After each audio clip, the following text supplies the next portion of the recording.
mbokk yi ñu am mbégte kontaante dellusiwaat fii si biir kër gi ànd ak yéen seen beneen programme xew-xew ngeen si ànd ak man mi Ansumana Eso Ñaasi ak suma naataango Julde Njaay kon ñu ko baaxoo di def rek alxamis bu jot su juróom-ñeenti waxtu yi tegee indi leen ay waxtaan yu am solo kon bu ko defee ma bàyyi suma naataango mu nuyenteeg askan gi ñu daal di dalal ki nga xamante ne lañ am tey ci biir kër gi kon Julde bismillah. jërëjëf Ansumana maa ngi nuyu mbokk yi képp koo xam ne daal mu ñëw seetaan si waxtu bi si biir réew mi ak si bitim réew amaan mbégte lool na delluwaat si beneen édition yi xew-xew jërëjëf Julde ki ñu am nag tey si biir kër gi doot gan ndax jaar na fi ay yooni yoon waaye mooy li ma dee faral di wax rek saa yu mu fi invité nit xamal ne dafa am lu xew loo xamante ne am na lim laaleeg moom liggéeyam wala si li moo yëngu ba tax nag yàlla def ki ñu am fii nag tey last week sax lañ ko waroon a am waaye mënutoon a antu am yi ci xew waaye xam naa dinañu ci jéegal rek du ma ci sori waaye yàlla dogal na tey mu si biir kër gi ñuy rafetlu apprécier teewaayam ndax saa yu ñu ko ooyee daf ñu dee uyu si wax dëgg ne yàlla apprécier nañ loolu bu ko defee ñu dalal suñu gan ci biir kër gi tey duut sax gan ndax yàgg na di fi jaar ki nga xamante ne mooy special adviser to the president Mamadou Sabally mu nekk tamit foog naa deputy campaign manager la léegi bu NPP di la wax ne bismillah si biir kër gi. waaw jërëjëf thanks for having me di nuyu seetaankat yi rek di leen gërëm di leen sant for the opportunity pour waxtaan si luy xew si dëkk bi.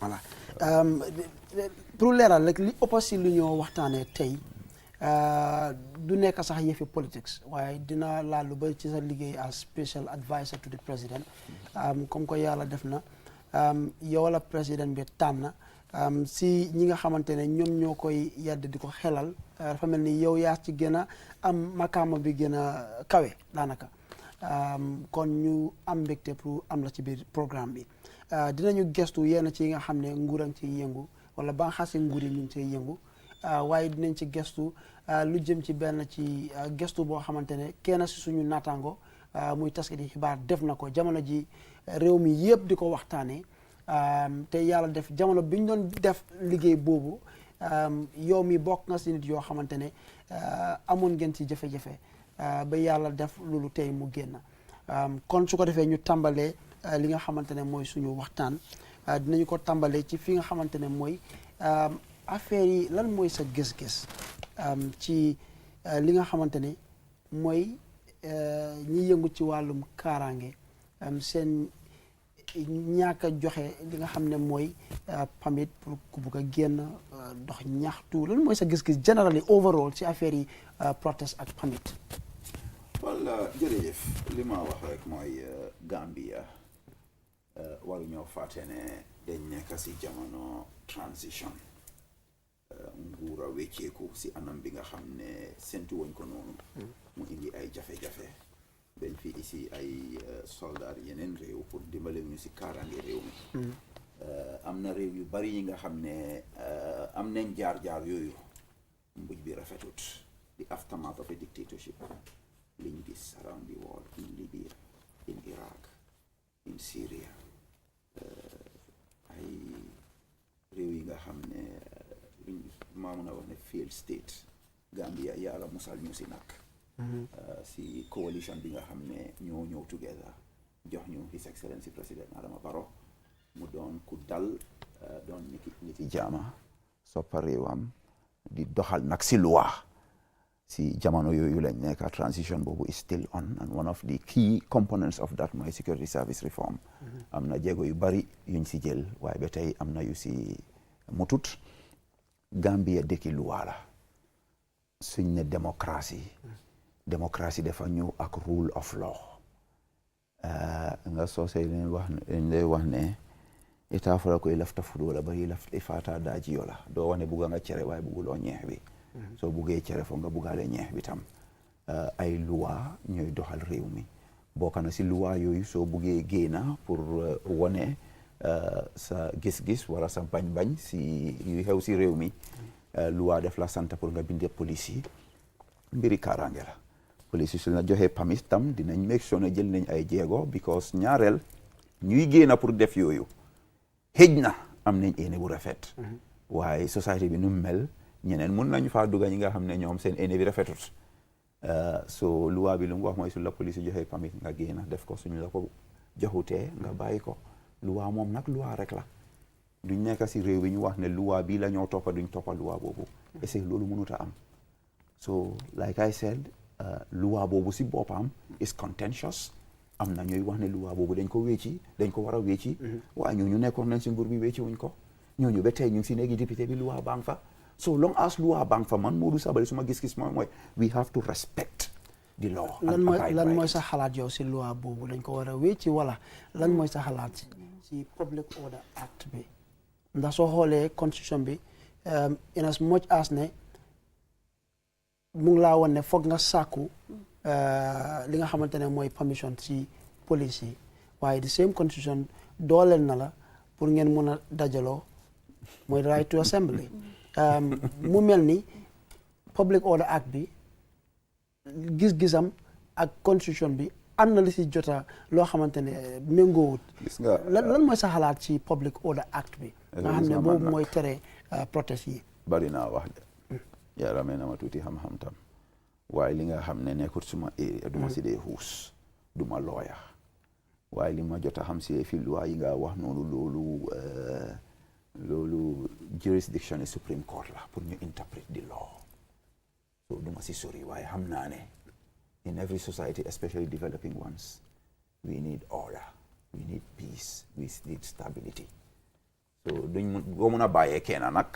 président mooy decide lii non loi bi moo fa nekka li nga ma laaj let the Supreme Court decide this waaye lu ma si óor mooy ñu see ngaaña nguur bii nekkoon nañ si nguur boobu jël di same law arrest fii ay ndaw yi nga xam ne dañ bëggoon a manifester maa ngi delluwaat si fi ma dooree Gambia is a country under transition this could have failed horribly we are not better societies gënu ñoo ragal yàlla Libyans yoog Iraq yeeg yeneen dëkk yi yàlla dimbale nañu so far so good I mean international community bi sax jox nañu thumbs up as a unique case of a transition that's gone largely well foog ñu am ay teexa waaye nañ ko manage li ma wax mooy si loolu du ma si sori the law is the law let's abide by the law it's not here for Modou Sabally or anybody loi bi la su loi bi waxee lii nañ def loolu wax nga ne yi fi kaaraange la waaye the same loi boobu noonu am nañ law yoo xam ne fii nii government bi si boppam génn nañ ne duñ ko apply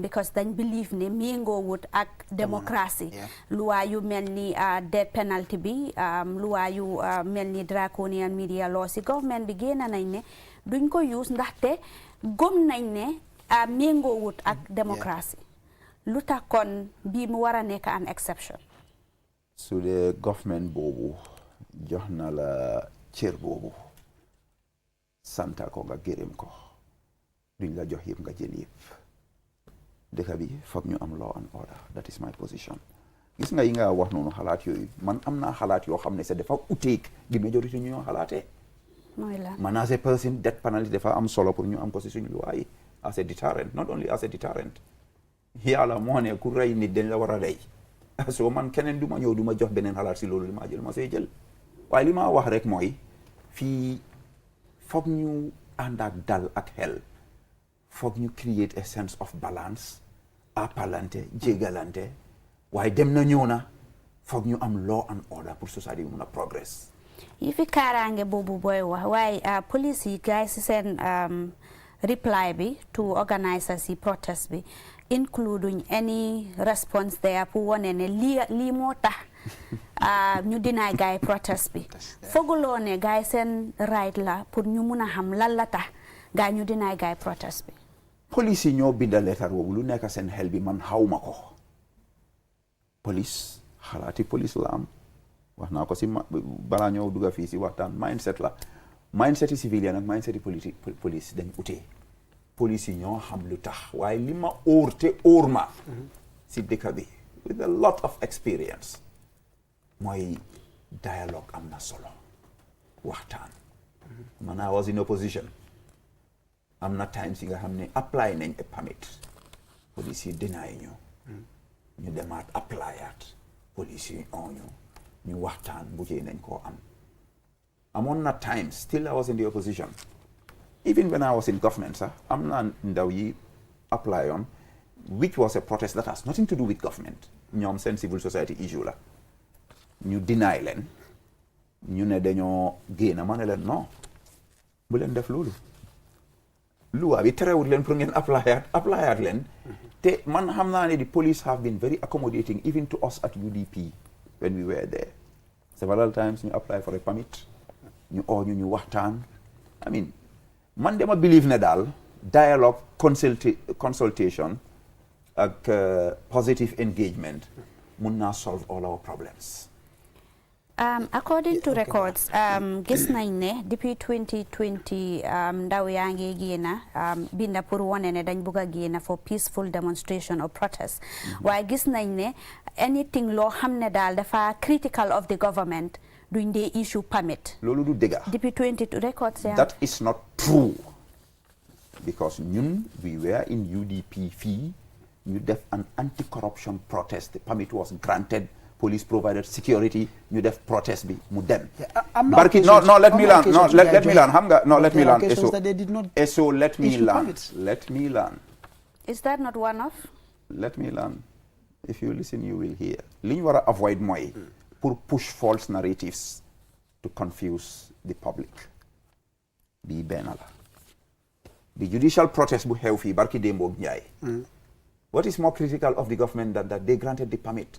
On several occasions lañ grant permits so man li ma wax mooy soo bëggee permit binda nga ñu deny la bindaalaat engageal police man I think our security services have seen a lot of improvement and government has been accommodating nañ toog ñu waxtaan citizens yi luñ bëgga citizens yi am na luñ bëgga government am na luñ bëgga am na luñ ragal nañ toog ñu waxtaan we'll be able to have common ground.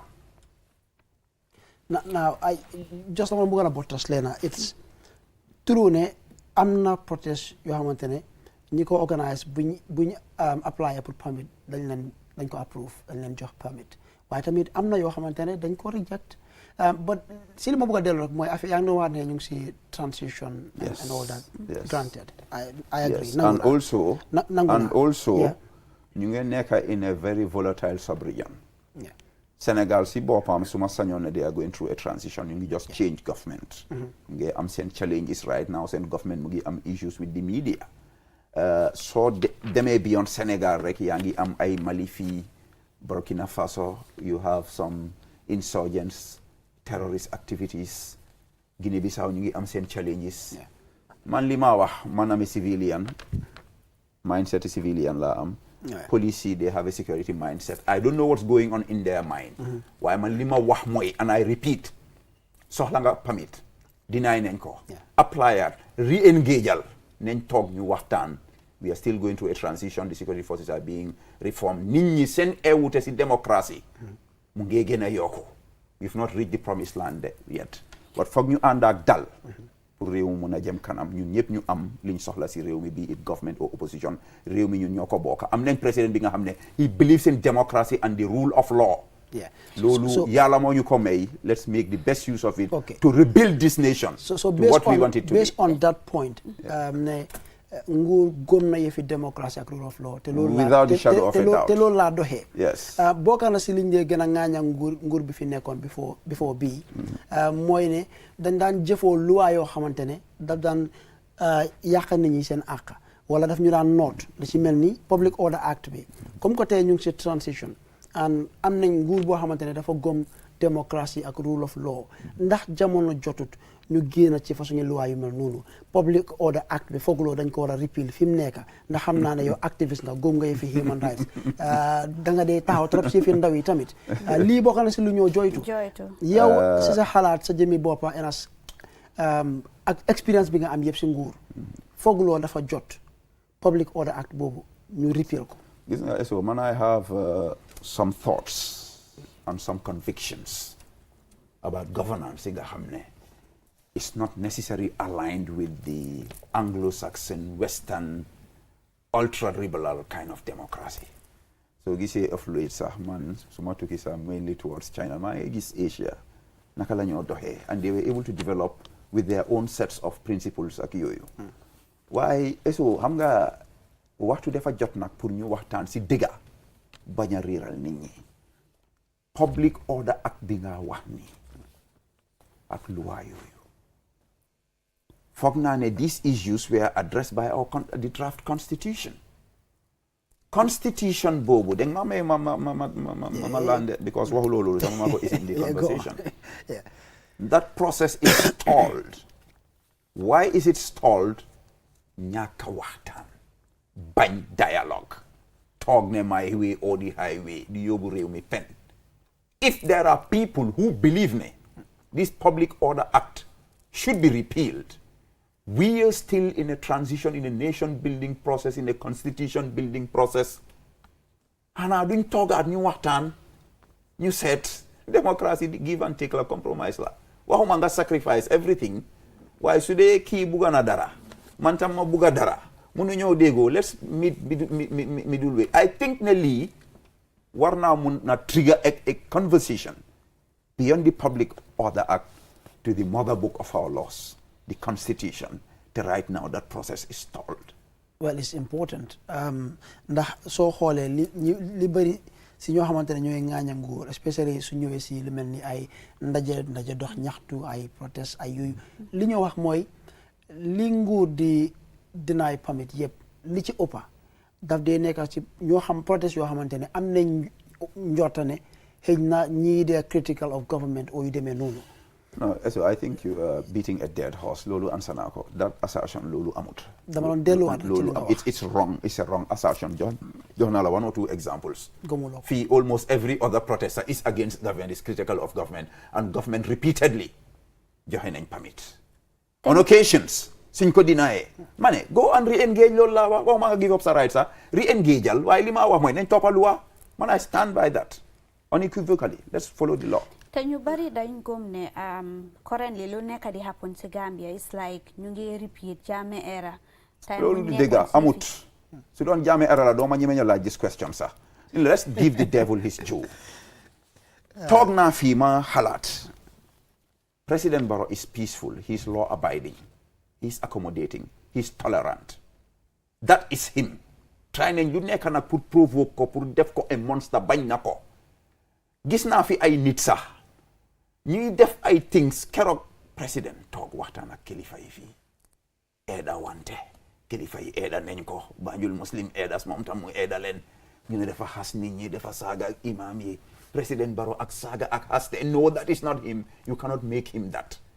Dama dem be foog ne Gambians ñu ngi mun a bugg a mel ni bani Israel bu leen yàlla joxe lu ñuy woowee man na wal salwa free food muy wàcca ñu ne yàlla bëgguñ loolu dañ bëgg a dem bay sona.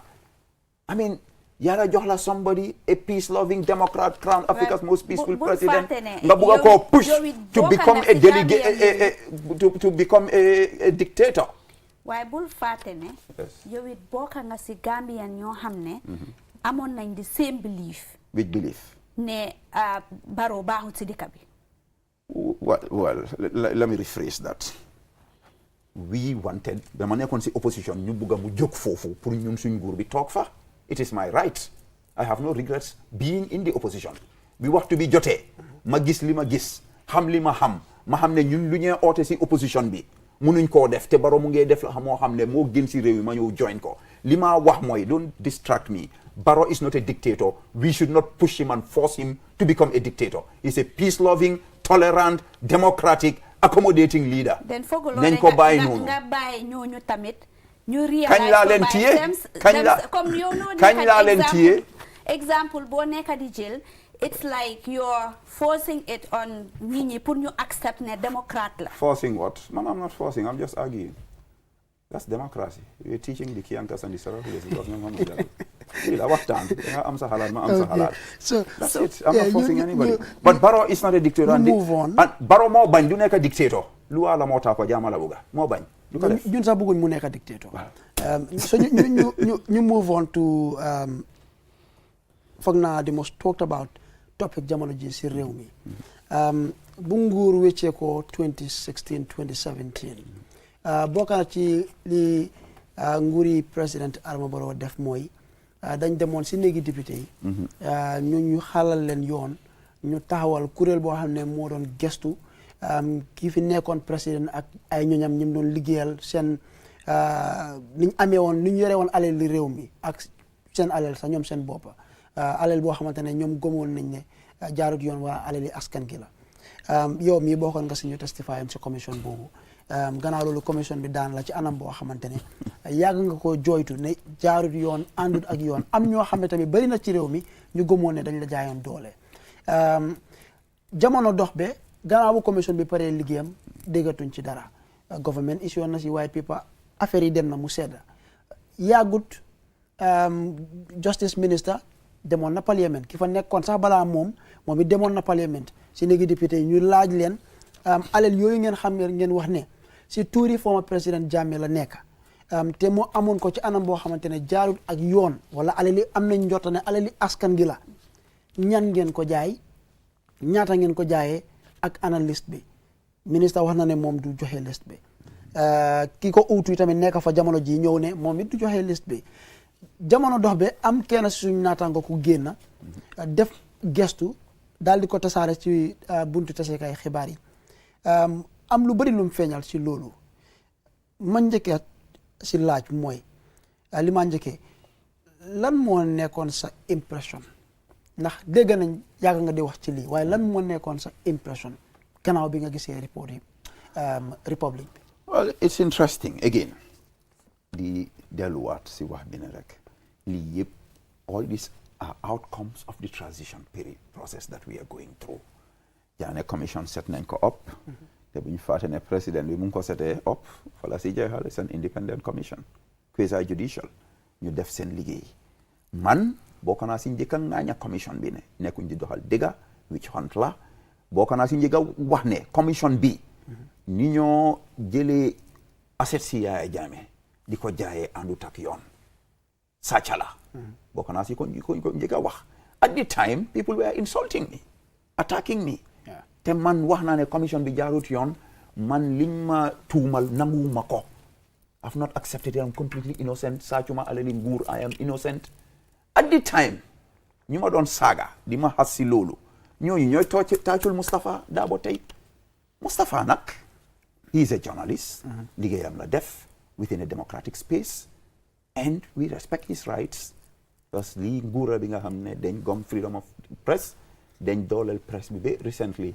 at the inauguration of the Star Media new building Gambia Press Union ñu jox President Barrow an award dégg naa Dr. Cissé bi moo wax West Coast am na area yi nga xam ne àndut ak lu Moustapha wax waaye si biir wax bi di nga xam ne docteur respect na ne kii rightam la liggéeyam la moo def te kenn du daanu si kawam si loolu so Moustapha def na liggéeyam ñi nga xam ne ñoo doon treat di Jaane commission as if yëfi malayka la xam nañ ne ay doomi aadama li ñoo fa nekk juum nañ juumte boobu nag waxtaan boobu moo isi coow bi yëfi liste bi dina génn ak du génn man as a citizen I believe ne liste bi dafa war a génn waaye tam coow bi ak lum bari nañ ànd ak dal ànd ak suñ xel amoon na instances di justice minister dem ne liste bi du génn waaye soo jàngee press release bu justice minister bi génnee dafa mel ni nguur bi waxatuñ loolu nguur gi tam ay processes lañ am suñ waxee ne dinañ def dara I think ne is reasonable pour ñu jox leen time right now moo tax man maa ngi ne am na ku ma seen texte di ma wax ma ne ko where is the beef ana problème bi lis ngeen laajte nguur bi nañ ko joxe jarut xulo due course lañu wax due course la te due process la war a follow tam due course mun naa nekk sa next 10 years so be it why don't you give it a month no why don't you give it a week waaye foog loo tamit dafa war a there should be clarity in communication because soo ne due course loolu is indefinite mun naa nekk sax fii ba next 10 years man li ma xam mooy doomi réew yi ñoo ko bëgg a xam léegi li ma xam mooy from duma ko joxe te dinaa ko joxe progress am na nañ ànd ak dal ñu waxtaan maa ngi gis this fantastic young guy Yankuba Jallow nga xam ne moom àndut ak protest bi mu ne from the beginning li nga wax ba léegi engagement moo isi all these developments jarut ñu protest loolu la wax te man support naa xalaatam bi nen def danka ñu ànd ak dal with a government bi nga xam ne they are so responsive to the citizens. Man, sometimes they feel the government is responsive to a fault. Is in any issue free, social media to pop up within 24 hours like government response. I think it's a sign that this is a government that listens, that cares about the desires and the frustrations of the citizenry. Let us... Danga believe ne list be the Fawaragina. Yes. Was this your initial stance or report be investigation report be bum la nga realize ne or nga come to the conclusion report be the Fawaragina? No. So they may suma posi. Boys, you get share suma old posi. I mean, a lot of even people who hate me, you get gain suma old posi in Sabali Wahanali. I'm not being a post more than 5 years ago. Man haruma on government, so the APRC should set up a team to investigate these assets. So man, I believe in transparency and accountability. While I believe also in due process. I believe also in a situation we as a country is sensitive. The transitional process is still on. Security service reform is on. The law building, constitution building process is on. Warunyo create unnecessary drama. Suma bena kilifa nak moma ko waxon nekon governor central bank fekk ya jame mu fi legi problem na sa sabali munema you know there is too much unnecessary drama in this country. Munema Gambia is a very peaceful country, but we are surrounded with a volatile sub-region. So chow bu ko jarut buñ ci duga. I repeat, Yankuba Jallow, I think he's a foreign journalist limu wax engagement mo ñu ñew ici be fi buñ hulo buñ hair, then continue that dialogue and engagement with a government that has manifested beyond all reasonable doubt that is ready to respond to the demands of the citizens. Yeah, you mentioned central bank. Dina am luma la laaj after. But I'm going to exhaustly quickly. Silim Mustafa Feñal, because xam naa ne read nga report bi. Lan mooy highlight yi pour yow lan nga si gën a bàyyi xel from lim feeñal moom ak lan nga see tontu lan nga gën a bàyyi xel from lim feeñal na bari na lim feeñal. Well, am nga lu xew si lii so te bëgguma say sorry because it's a matter bi nga xam ne am affected. So xëj na suma impartiality bi sax can be affected because dama feel ne dañ ma tooñ mbir mi nga xam ne dañ la si tooñ xëj na doo si mun a aate bi nga xam ne dina fair. Why if you go through my post I've spoken about wax naa ne dañ yenn bagages yi dañ ko séddale the price at which they sold some of these things. Like a particular person ki nga xam ne bu report bi génnee mu ngi bugg a ŋaañaa nguur gi ma ne ko yow ndax di ñu mun a wax ndax jënda nga si asset si jaame yi honor pël mel ni dirimo bi nga xam ne da nga sotti ndox bu tànga si paxam bi mu génna si mu ne waa jënda naa moto jabaram bi laa jënda because dama ko mere lii laa ko jëndee jënduma ko si I mean waxuloo dëgga da nga bokka si loot bi nga bugg a bokka si protest against the loot mënut a am wal yow yaa ko wax yow yaa watu yaaga naa ko wax you know so if you want to come to justice you must come with clean hands so moo tax ba tey eso maa ngi repeat and some of these people ñoo nekk di xamba taal bi si lii nañ def nanka nañ ànd ak dal fair play accountability transparency man Modou Sabally regardless of my position whether I'm in the government or opposition I want fair play I want transparency I want accountability. But in this case are you sure ne danga ko execute as a special advisor to the president? What? Considering the fact ne yow si sa boppa wax nga ne you are affected.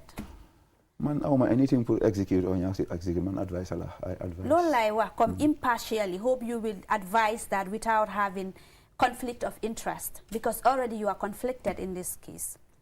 So foog naa maandu naa si lii already de ndax maandu wu ma si. dañ bëgg a xam rek mu ma wax pour ma pass judgment léegi ma ne ko xëj na du ma fair because man I feel offended moo tax bëgguma see xuus. so do advice président bi suñ la déggee lu ma ko advice ak lu ma ko de du advice boobu su ma diggante ak moom la nag ndaw si. ok given li ñu xam yëpp fi mu nekk given li ñu xam fi mu nekk because of li xew nii te yow yaa teg na la tey ci place boo xamante ne yow yaay advice président. bokk naa si ñu ko advice waaye yow yaa si gën a fes ndax yaay special adviser. man lañ yàpp adviser rek lañ. man maa weex te am nañ te ku nekk dafa am fi nga féetee am na koo xam ne police la advice kii si fi use ak yooyu. waaye yow special adviser nga loolu baax na ñu bàyyi ko xel. ndax di nga xelal président bi pour mu set up an inquiry buy gestuwaat niñ jaayee alal yi nga xam ne lañ jëlee ci former président Jammeh. Thank you for raising that actually because all of these things mooy gën a déggal rek li ma wax ne lii jarut coow jarut huloo I mean bi lii xewee ba tey showing again back to how responsive this government is to the citizenry, to the voice of the citizens. Within this short period, gis nañ National Assembly members of the NPP ñoom ñoo génna di wax ne ñu put an inquiry ba suñ majority leader léegi formalize na ko request na a parliamentary inquiry. fooguloo public pressure baa tax. It doesn't matter. Li ngeen buga déglu ma li ngeen buga mooy li ngeen buga nguur gi def ko. You asked and we answered. Where is the beef? Ana opposition NPC lu tax ñoom waxuñ loolu ñoom ñoo war a njëkk a wax loolu gis nga lii nañ si ànd ak xel mbóot bi fu ñoo fogee ne foofu la moo génne ak fu mbóot bi di génnee actually people will be shocked to their bone marrow. There is a reason why the opposition is quiet, they are silent. What is the reason? When the commission was being set up, the opposition were ñu nekk opposition tey ñoo amoon the power in government.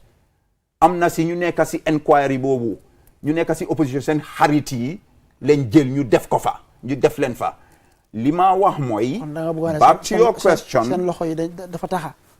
Back to your question, like I said, I don't want to be the one to pass judgment on this because I'm an affected party. Dama si buga mandu. Munge questions and that na impartial to my advice. We want to be fair, and since we are the happiness ambassadors, we want everybody to be happy. Bugo nyo toñ ken. Why? It's a question be moy inquiry. Yeah. The question is redundant because the process has started on our peace-loving, law-abiding, democratic president and his party, the party of truth in this country, the National People's Party. So moving on, the report began, Mustafa Dabo report and the investigation. The government then issue a press release. Yes. See press release, we want to assets in Ninko dispose of follow a two-stage process, structured, legally grounded process. Explain al new in plain terms. Lalla process be lalla entail. Duma ko explain because feke umako. Binduma press release be. It's why from government. Yeah, I know. Government has different departments. When I work at the office of the president, and these are legal matters. I'm not an expert in that. Why lima si doy moy ne nguur gi ñoo joxoñ ni ñoo ne dinañ def a parliamentary inquiry. How ma details si again dama de mandu si li nga xam ne aw ma si xam-xam. Why am naa yaakaar ne that parliamentary inquiry will be a process that will be open to the public. So li si lendem ak li si leerute am naa yaakaar ne du yaaga yëpp dina leer te si intelligence bi ma am on the matter suñ député yu baax yooyu bugga dëgga bugga lu mbir mi leer muy député NPP yi ñoom ñooy champion lii ñu ngi bugga fast track the process pour bu mu yaaga inquiry bi am mbir mi leer. te noonu la fa war a demee because ñëpp a ko soxla fi mu nekk. te foog naa su réew su demee ba tollu foo xam ne ñëpp ñu ngi jooy benn issue bi nguur war naa mun a jël responsibility si lu gaaw kon process bi suñ ko fast tracké. lu ñu war a def la suñ ko defoo tam lu ñu war a def la. loolu la wal xam nga rek boobu moom it's a matter of judgment waaye man I must say I'm superlatively impressed. liggéey naa si nguur génn si nguur. nekkaat si nguur it's not easy waaye bi ma gisee first social media la gis honorable Keba Long Fofana nominated member mu post ne we gonna have an inquiry ma gis another NPP MP Abdoulaye Cissé these are young Gambians dynamic who are bold enough to come out man dama foogoon ne sax opposition bi ñooy njëkk a gaawalantu sax pour def lii so this is here like I said am naa info ne there is an intention to fast track it nañ bàyyi process bi mu dem ni mu war a demee. ok jël. dañ bëgg a xam ne rek because pour clarify lii dañ bëgg a xam ne yow lan mooy exactly sa roles ak sa responsibility as special advisor because I want to believe ne whether you were in government or not in government issue of national interest to arise I want to believe ne dinga conduct a thorough investigation into things bala nga advise president bi so now wax ñu lan mooy yow déggantaan sa roles ak sa responsibilities. Anga loolu duma si sori sax foog na explain naa ko in many interviews my role is to advise the president waaye waru ñoo fàtte ne I said, I'm not so insist on gonna face the advice. President has other advisors. And Hamnane, the Minister of Justice, is a legal advisor to the president. So the Sudembiri Justice Law, Koku, Lolo is his area of competence. That whole ministry has people experience in the presidency bopam, experience bim Singur man awmako. He's been head of state for now, 8 years. 8 years. And I'll tell you this, there are occasions. Hamna nit. Kinga hamna president be very well. Suma harit la. Wax na ma benn bés mu ne ma président am na time boo xam ne dama daan dem ma advice ko. Mu ne ma waaye léegi du ma ko dee advice. Ma ne ko jee. Ma ne ko yow moom ban façon ngi xarit nga kon. Mu ne ma dem ma xam ko be. Léegi dama ne président lii mooy issue bi. Fekk man xam naa li ma ko bugg a advice. Mu ne waaye su ma tegalee président bi issue su ma si waxee xalaatam dama dee doy ne kii he knows what he is doing. Duma ko jaay nag. Nit moom nit rek la. Yonent bi alayhi salaam def daan am advice dafa amoon a council of shura yàlla isi a whole surah on that consultation dañ ko war a def waaye President Barrow is competent for the job. He knows what he's doing. So in that case, yow naka nga dee balance being loyal to the president but at the same time critical when it comes to national issues? It's quite easy. Xam nga benn bés dama xelal président dara. It was very interesting. Mu ne ma Modou mu ne ko mu ne ma lii xalaat naa ko ba pare mu ne ma li nga si xalaat loolu laa si xalaat si soose mu ne ma montar kenn doo bi ka tara time killing ne gis nga kii mu ngi Ibo Town yow foo dëkk suppose yaa ngi Fatoto su dee seen montar yaa ngi correct yëpp benn time bi la moo nekk even ki yankay sax seen montar yu correct def day nekk the same time ak badi bunkay so it's not difficult. There is no dichotomy. It's actually easy because he's well intentioned, he's focused, he's well informed, he's sincere, and he's committed to the progress and development of the country. Man tam lolu mo nekk suma xol suma xel. Xaaral ma yóbbu la tuuti si économie bi. nga xam naa ne ñi la gën a xam o ñi la njëkk a xam ci public service bi ak public life bi foofu lañ la gën a xamee te foofu la sax xam-xam gën a màcce bari na li ñoo jooytu jamono ji mooy dalasi bi lu moo depreciate ñu ne against CFA bi lan mooy sa jàngat ci loolu ak lan la nguur nekk def pour gis ne loolu toppatoo nañ ko. It's quite interesting actually. Kerog, the president hosted a delegation nationwide from the Gambia Mandinka Society ñëw meet ko and kuy wax si turi jigéen yi was one thing that she raised, the depreciation of the CFA. International economics is a complex mess. Exchange rate di ñoo wéccee xaalisi réew ak xaalisi yeneen réew nekkut noma bi nga xam ne computer moo ko calculate li ngeen a liggéey di ko export ak li ngeen a soxla di ko dugal loolu mooy determine seen exchange rate. Gambia nag unfortunately li ñoo dugal fii di ko use moo bari soo ñun dañoo soxla dollar a lot pour dem jëndi luy duga si ñun si dollar bariwut parce que gerte la ñoo jaay tourisme bi dynamics yu fa nekka systems yu fa nekka challenge sang fa re-export trade lañ amoon a lot time yi Jawara ba ñëw di early part of time yi Yaya Jammeh dafi daan isi a lot of foreign exchange especially CFA Gambia luñ dee import yëpp duñ ko dee soxla so dañ ko dee yóbbuwaat ay Bissau ay Mali Sénégal yi si gis ne loolu favored seen economy and for several other reasons even Sénégal sa ay Touba dañ daan ñëw fii jënda Sénégal yi si change seen policies close fii ay borders despite all the protocols of ECOWAS so loolu sonal ñu tuuti Sénégal nag is a bigger economy than the Gambia so naturally it makes sense that their exchange rate would be ba pare ñoom xaalis boobu is bigger than Sénégal it's a sub-regional it's an international currency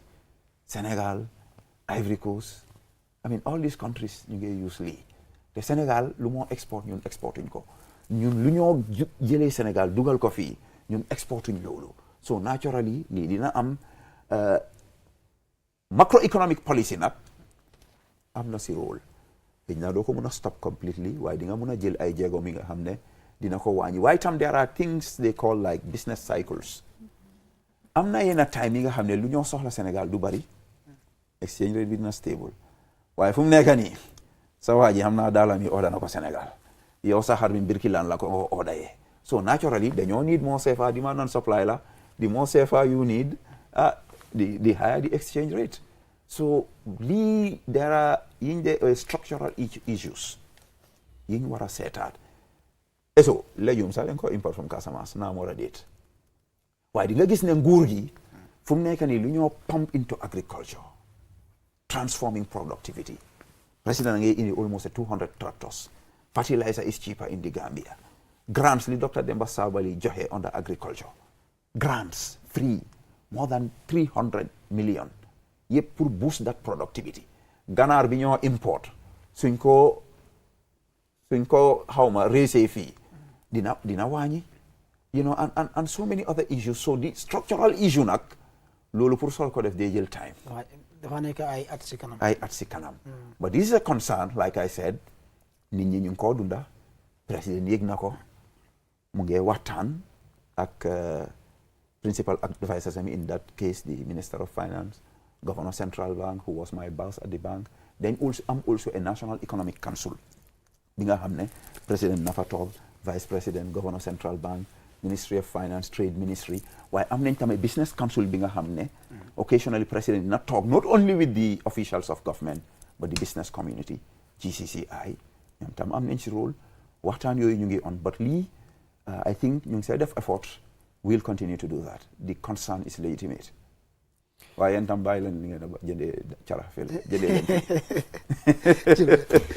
So in terms of the economic guys and presence, Bifi, people, Gambians have been raising a lot of concerns over the years about guys and presence. We were still getting a guy nyumfi. Ñu bari nat léegi ñu ngi wonder even in newspapers almost on a weekly basis already dañ dee gis article about economic people's concerns as to why nit ñi dañ bëgg a xam lu tax economic forces yi ba léegi ñu fi. Okay. Lee is not my area of competence, by the way, because the president has a national security advisor, whereas a citizen that's observing what's going on. Economic dafa am lu tax ñu ñëw fii. Mooy this transitional ethos bi ma wax nii. Nguur bi nu mu change moo warrant. Jammeh bu mu accept on the result.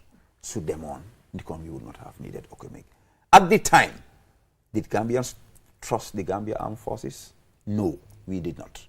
Loolu bokk na si lu tax economic ñëw fii coalition government la woon ñu am seen programme ñaaka déggoo am ñu génn si loolu so the process became a little bit turbulent. Security service reform is at the center of this transition process. Have we completely achieved it? No. We've made a lot of progress. Waaye am na lu si des ba tey because ba tey the same people ñuy wax ne économique waruñu fee nekka ñu ngee ngaaña suñu security officers ñu ngee ngaaña police ñu ngee ngaaña ñi di ngee ngaaña ñi waaye biñ faate ne tam we live in an interconnected world. This economic thing xam nga fan la juddoo an ECOWAS force multinational force Kairaba Beach Hotel fii under the reign of Sadoda Kairaba Jawara sa lañ set up ECOMOG ñu dem duga Liberia. Gambians have been in Liberia, they've been in Sierra Leone, they've been in East Timor, they've been in Sudan. Suñ soldaar yi ñu ngi si réewi jàmbur comme soldaar yi yéri jàmbur nuñ fi nekkee. Let's take it easy. And ñun suñ soldaar yi, so you would know Paco yi, everybody is eager to go to serve in another country's security system because am nañ njëriñ bu fa nekka. So lii gën a lut ñu process la. Security service reform is on. We know for sure that ECOMIC cannot be here forever, but we don't want a premature departure. But they have been here for 8 years. Yes, I know. We thank God we still have a nation intact, peaceful, orderly. Betey balta kut fi. Jammeh bu mu fi jógee dañ foogoon ne ay boobu ñoo fee daanu. Am nañu daw génn dëkk bi sa waa ji sa xaw ma da dafa cross on border bi waaye man maa ngi fi. So dañ dee teel a fast. We're going through a difficult transition. Why tey maa ngi def an audio sa maa ngi ko because there are certain politicians who want to take advantage of this jaxase xeli nit ñi which is very unfair.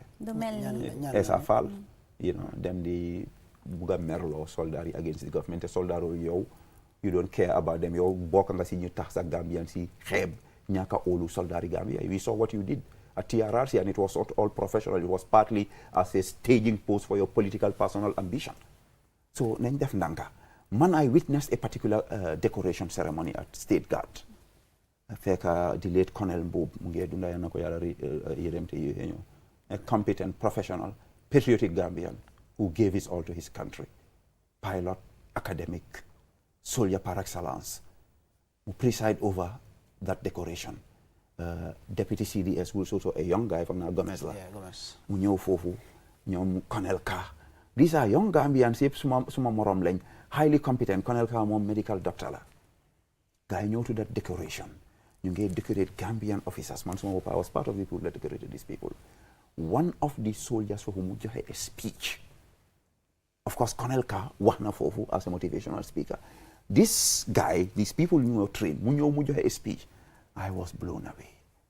When he diga, sometimes you know, there's been a lot of progress in terms of the technical competence, human rights training, and mindset change in our security service. A lot has been done. Unfortunately, then if that is the case, Fogolo Jotna, put you the opportunity.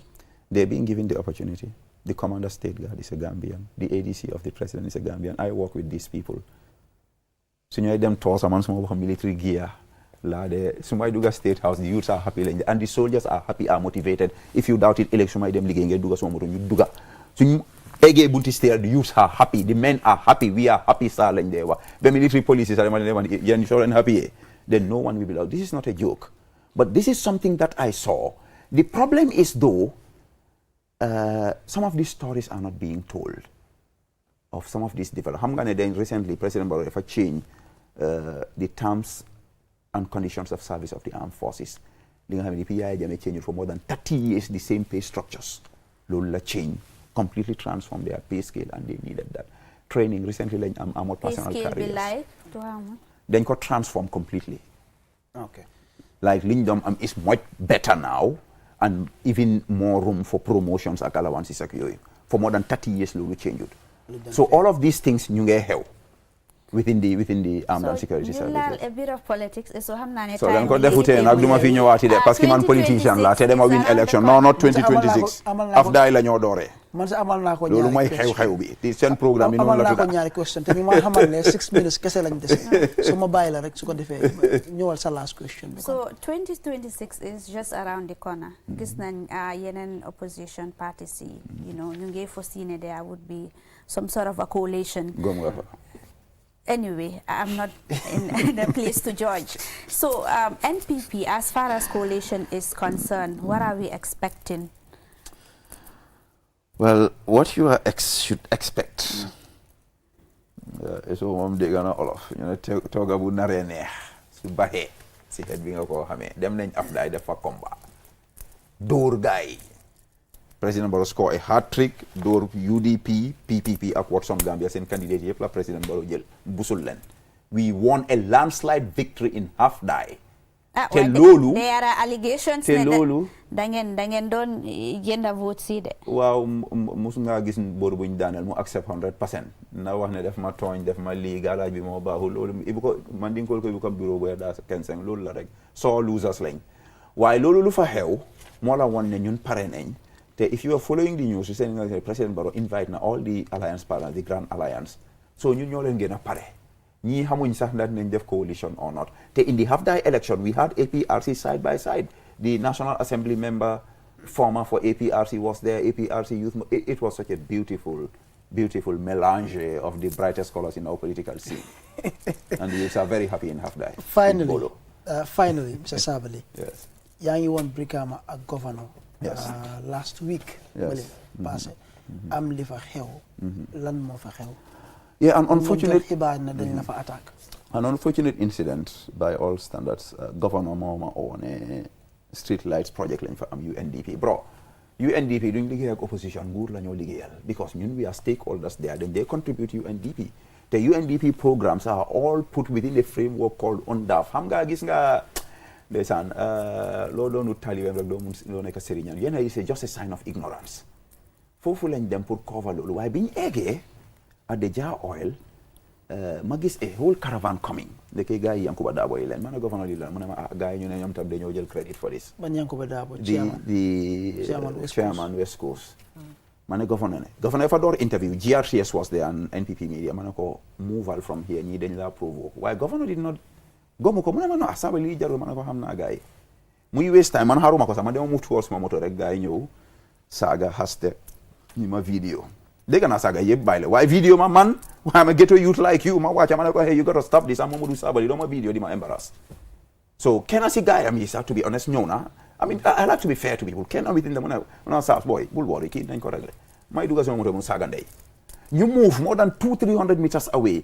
governor demaat muy interview ma ne ko governor mu ne ma waaw ma ne ko ñi ngee Thomson caravan bi di ñëw fii oil police yi ñu isi 1 or 2 men fii dañ laa ñëw provoque si mu ne ma non sax lii jaru ko ma ne ko governor xamuloo ñii man xam naa leen balaa ma wàccee suma baat bi rek gars yi ñëwaat saagan day haste di ñu vidéo xam nga gars because yaa nekkoon Baba la commando well I know them so in between loolu la ñun tam we told you cannot video us we confronted them gars yi saani suuf hair so suma ndoo yi they were there ñun ñëpp paako lañ they wanted to use weapons to go and attack ma ne leen non police station bi is just a stone's throw ñu drive suñ moto bi dem report mata bi ñu eegee ma report ma call Sonko Gambia everybody knows my relationship with him he is a brother ma ne ko bro lii moo xew bugguma yow yaa yang si ngeen dégga ne ñi ngeen àndal la yow waaye lii moo xew we just want to follow due process police yi billahi wallahi tallahi ask them ma ne leen bugguma ngeen def anything luy xir si lii nañ ànd ak dal rek due process lay follow we are the same I think we'll be able to sort this out bu di ma gis Yankuba Dabo génn di def a statement on Facebook ne dañ ko bugg a arrest man maa report matter bi I didn't mention his name I didn't even report that matter to escalate it because at the end of the day we are brothers and sisters ñun suñ president bi is a peaceful man bugut yëfi coow but Yankuba escalated that matter unnecessarily the following day UDP supporters like Kamaraba who works for Talib Bensouda mu dem online di celebrate loolu ne dem ña attaque mu ne Kamaraba working for Talib Bensouda mu ne dañ ma war a gën a attaque because du ma wax youths are happy suñ ma attaqué dóor ma man naa ko stop this is what they did and to date UDP has not condemned this and they know that the guy who attacked me is a staff of Yankuba Dabo at Brikama Area Council. It's unacceptable, unconscionable, unacceptable in our democracy. And I'm talking to the UDP youths like I'm talking to NPP youths. There's no space for violence in our politics. Nañ argue. Case bi jeex case bi jeexut mënut a jeex. xam naa ne gars yi wax nga ne yóbbu nga ko police. yóbbu naa ko police. Some guys they try to play games. Boy bi within 24 hours release nañ ko. We know what's up. Case bi suma loxo la nekk suma bugutee jeex kenn mënu koo jeexal benn police amul doole bi sax. gis naa ko bind online. waaye dañ la call waaye nga bañ a dem. so you know me man nekkuma nit fitma nekkuma nit ki nga xam ne dinaa am di option pour njëriñ war a lor e Gambian youth ma decide pour lor la. demuma police pour escalate the matter due process la ñoo follow because if my youth reacted it could have been bloody. We want a political space that's conducted with tolerance, mutual respect, and peace. There is no space for violence in this country. Jërëjëf unfortunately waxtu ba jeex na. Parce que bëgguloo ma discuss half time moo tax nga exhaust. This is coming up next. waaye ñu ngi rafetlu si teewaay bi Sabally ak suma naataango Julle mbokk yi kon lii la ñu waxtu may ñuy jégalu ci lu jaar yoon ñu sante ko yàlla si kàddu yi kon su ko defee ba beneen alxames incha allah jërë ngeen jëf.